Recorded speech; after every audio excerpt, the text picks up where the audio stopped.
Yo, what up, Chris June? So, may bayar na naman tayo from Tanza. Bali, dalawa sana ang bayar natin ngayong araw. Yung isa taga Paranaque. Kasi yung gusto ng Paranaque, meet up sa Las Piñas or Bacoor. Siyempre dito sa mas malapit, saka yung mga willing mong pick up. So, ayun, katabi ko pa kausap si Sir, mag-meet up kami ngayon. Bago po pawita si Sir sa inyo sa yung motor. Intro mo tayo, let's go!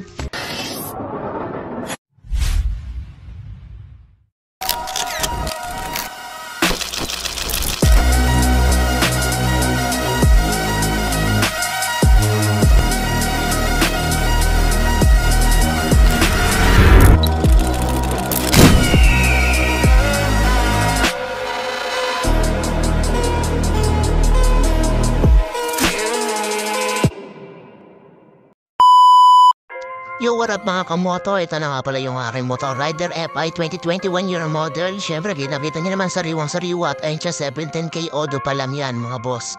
So ayun, sariwang-sariwa, all stock lang siya mga boss. First owner nito babae, siyempre. Issue lang nito din sa kayong pasok. Yan lang, minimal issue lang naman, mahalaga dyan yung makina siyempre. Kaya wait natin sila boss mamaya kung magkakasundo kami sa tawaran at kung ano man mangyari mamaya.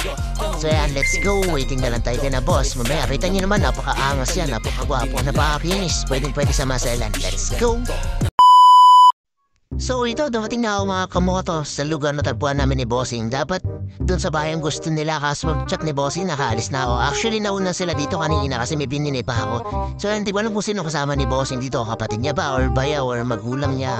Diba sama pa sila, Bossing na babae at saka may isang anak. So ayan si tatay, bumili pa sila na pizza niya, nagpamerienda pa, pero di na ako kumuha sila, kakain ko lang. Check na lang yung shop, kasi gano'n naman talaga tayo. Tayo, brand new binili natin, check pa natin na yung pang 700 lang, diba? Check na rin nila yung mga papers. At dito tinuro ko na rin kay Bossing dito na sabi ko kaka-change oil ko pa lang. Natakbo ko pa na sa change oil ko is 35.0 kilometer pa lang natakbo ka. Change oil ko lang talaga as is kaka-change oil ko pa lang. Ayun sabi ko 35 pa lang natakbo pa niya. Kasi nakaset siya ng 2K. Palag 2K siya, pwede na siya ulit na change oil. Ka dito sabi ni tatay pwede niya ba raw ma-renake at i-start niya. So wala problem tayo, okay po. Ito, sound check.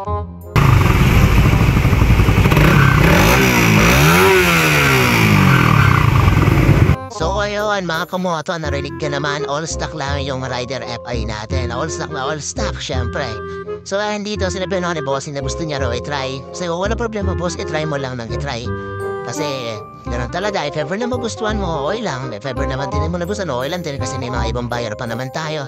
So internay na ni Bossing at hinato niya na rin dito. Sa kasamahang palad lang mga Bossing, naputulan siya ng clutch cable pagbalik niya. Pero okay lang din, nagkasundo na kami. Nakita niya naman nabibilang si Bossing ng pera. Bala ko sanang ipagawa, kasi babawas nila sa price. Sabi ni Bossing sila na magpapagawa kasi may pasok pa sila. Kumulot na sila ng konting bawas pa sa presyo. Binigay mo na kasi may tubo naman na tayo kahit papaano. At mahalaga, deal at maayos ng kausap sila Bossing. Smooth deal dito. Ayan, double check na nila yung mga engine number, plate number 5. Pauwi na sila, inabot sa akin ni Bossing yung cash. Eto na, kinamito niyo naman. Dito na po tulong clutch cable. Eto. Yan, ayun na naputol. Kung nakabot sa part ng video na to, comment naman mga Bossing kung tagasan kayo para alam po sa nakarating yung mga video ko. So ito yung picture namin. Kita rin tayo sa sunod na motor ulit sa next vlog. Let's go, ride safe Bossing. Salamat.